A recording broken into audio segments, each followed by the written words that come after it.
Welcome to Employing Differences, a conversation about exploring the collaborative space between individuals. I'm Karen Gimnig. And I'm Paul Tevis. Each episode, we start with a question and see where it takes us. This week's question is this a conversation I should have? So I have noticed a pattern that shows up in me, and I suspect this may be a pattern that shows up in other people too, where I find myself thinking, I really need to talk to this person about this thing because there's something important here. And then I find myself thinking, here are all the ways that could go badly. And I get caught, and I will often find reasons to avoid having the conversation. And sometimes having to force myself sort of into this. And I realize, and Karen and I have talked a little bit about this, right? Not all conversations need to be had. Like that is useful information that is popping up there. And so one of our favorite words, discernment, right, shows up here and thinking about, is this a conversation that I should have or not? Or is the struggle that I'm having with it actually indicative of the fact that I shouldn't? Or is it a thing that I should use to help plan and prepare for a tough conversation, which is a topic we've talked before about, when we notice we're going to have a tough conversation, how do we get to the point where we're ready to have it?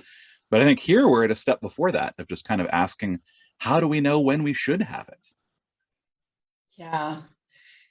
And I think we've generally said lean into, yes, we probably want to be in the relational space. Yes, we should talk about it. And so today we're going to talk about when you might not want to. What are the times that really that caution voice you want to be listening to? And I think the first step is to ask ourselves, what is the objective that I would have? If I'm having this conversation, what am I hoping will come out of it? And this actually can be generalized to doing other things too. If I do this thing, what is it that I'm hoping will come out of it? And sometimes we go into those hard conversations saying, I want to have this conversation with someone because I want to convince them to do a thing my way. And the point of the conversation is that they're going to do it my way. They're going to approve of me. They're going to tell me what I want to hear. That the whole goal of me doing it is to get something from them that I've never gotten before. And I'm really cautious of that objective. I think of when I had just published my book that I co-authored with Yana and thought about sending it to my father, with whom there's a pretty rocky relationship, and came to the conclusion, not until I don't care what his response is. That if I'm sending it to him so that my daddy will approve of me, which, well into my 40s is, gosh darn it, still a thing, that I got to do my own work. And so there is a really go back and do the self work, ask the hard questions, talk it through with the people you talk things through with. Actually, when I think about having this conversation or doing this thing, what is the thing I'm hoping to get out of it, and get really clear? And there may be more than one thing, but often there is kind of one primary thing, and it may not be the one we're willing to tell ourselves at first. I find that is often the case. And I remember a conversation that I had a while back with a friend of mine about a hard conversation I was thinking about having. And she kind of walked me through this whole thing and helped me realize that what I was hoping, would happen was basically that the other person would admit that they were wrong. And I was like, maybe that's not a good conversation that I want to have. Because thinking about, like, if I achieved that objective, what would that do? Right? What would happen as a result of it? I might feel a little better, a little more self-righteous. Aha, I was right. But what is that going to do to the working relationship, between us? And recognizing that, maybe it would be nice to have that, but I'm not willing to do the thing that would be necessary to get that and live with the result. So yeah, I think it is important to get really clear about what the objective is, and then kind of sort of asking ourselves, if we got that, what would the impact of it be, right? On ourselves, on the other person, sort of on the sort of situation around us. Because thinking about how that would affect things going forward, we might not want that outcome. Maybe we do, maybe we don't. And then I think the other thing to think about then is sort of, what are the chances of getting that result? Like, what are the odds that that's going to happen? And do we, yeah, we might really want it, but is it something that we think is realistic, could occur in that conversation? Mhm. Yeah. And I think that's a huge misstep. We go into a conversation not totally clear on what we want out of it. So we probably don't even craft the conversation very well for getting it. But aside from that, we don't have any reason to think that that thing is actually going to happen. We're kind of unconscious in wanting it. We haven't been super honest with ourselves. And realistically, that approval that we're looking for, or that, somebody's going to say that I'm right or whatever the thing is, they haven't ever done that before.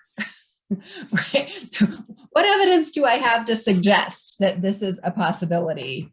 And maybe I look at it and say, well, they haven't ever done it before, because every time before I went at them in this particular frame, whether it's with judgment or various ways, I'm going to try it a different way, and maybe can feel heard out of it, or maybe a different approach will make a difference. And I'd then be looking at, okay, so I'm looking for an objective that past history suggests is unlikely. I have a brand new strategy. I've read a book. I've gone to a training. I've, been coached by my therapist. I've got this new idea for how I'm going to approach that. And I hope it's going to make difference, which it might. There's lots of different ways. We talk about all the time how approaching a conversation differently can get you a different result. So yes, on board with that. And how am I going to feel if it doesn't? Where am I going to land on this? If, okay, I made myself vulnerable, I did the thing, I tried it, and turns out they're still the same person they were. They still respond to me the same way they did. It doesn't actually get better. Will I still be glad I had that conversation? Yeah. Yeah. In some ways, the conversations that are worth having around that are ones where the conversation is the outcome, right? Where the goal is just to have the conversation, to see where it goes. And to be okay with sort of whatever results from it, right? As you said, if I got this thing, it would be amazing. And if I don't get this thing, it's going to be horrible. And the chances of getting it are not big. Maybe that's a conversation you don't want to have. Maybe you kind of live with it. But another thing that I've found, when I get into that kind of space where I'm feeling that kind of thing, is going, what is a different thing that I might try to get out of this conversation that actually is in my control? So I've probably talked about this conversation before. I had a difficult relationship with someone who I used to work with. And when I left that company, we were not on the best of terms. And for a long time, what I really wanted was him to admit that he'd done the wrong thing.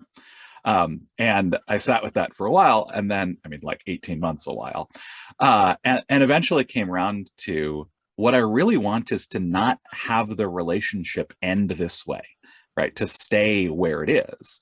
And so what I circled back to in my head is I just went, what I really want out of a conversation is to be able to say that, to be able to say that this did not go the way that I wanted it to. And I recognize my part in that. And I hope that we don't leave it here.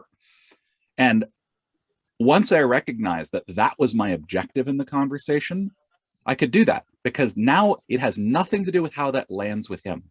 It was all about me needing to say that thing, regardless of how it landed. And maybe, and I told myself going into it, maybe this is, we're never gonna, repair this, right? We're never gonna get back to where we were. But I would be okay with that so long as I had said something about it. And that enabled me to actually then, I like immediately, like just texted him, as like, hey, do you want to go lunch sometime? I'd love to catch up. And we had that conversation, and I was able to say that. And nicely, it actually led to a little bit more of a warming in the relationship, and we have connected sort of since then. And now I'm really happy because we didn't leave it where we had left it. But the more important part was, my goal was just to say the thing that I needed to say, and that was in my control. So that was a conversation that I was totally willing to have. Yeah. And I think to broaden that example a little bit, sometimes it's, I haven't done the thing that I want to do. I haven't said the thing. I haven't revealed the thing. I haven't owned my own piece of a thing. Um, or, I neglected a relationship. Like I didn't call and make that date for the next meeting or whatever the thing, like I didn't do the thing that I've wanted to do. And so the goal is I want to do that thing. That's probably a conversation to have. Want to get us back to the where we sort of started, which is what are the flags that we don't actually want to have the conversation. So the first is that once I get clear about my objective, it turns out that objective is going to come with a lot of clutter that I don't actually want, and maybe I don't really want the thing. The second, I think that we're tracking is that the objective seems unlikely. Like the thing I actually want isn't going to happen, and whatever I'm worried about the costs of the conversation and the fallout, not worth the risk that is inherent in I'm going to try the thing and it probably won't happen anyway. And then the third one I want to point to is that collateral damage. Maybe I do, maybe I don't get the thing that I want, but the cost of the conversation is just too high.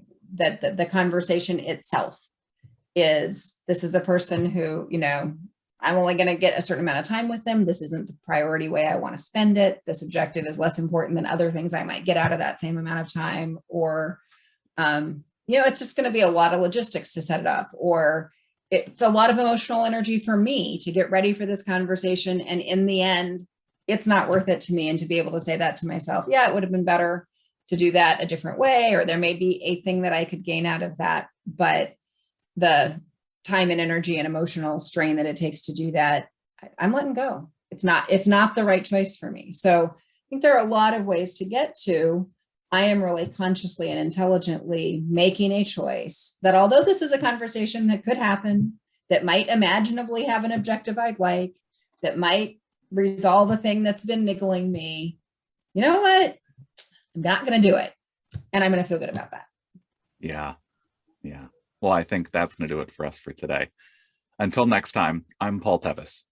And I'm Karen Gimnig, and this has been Employing Differences.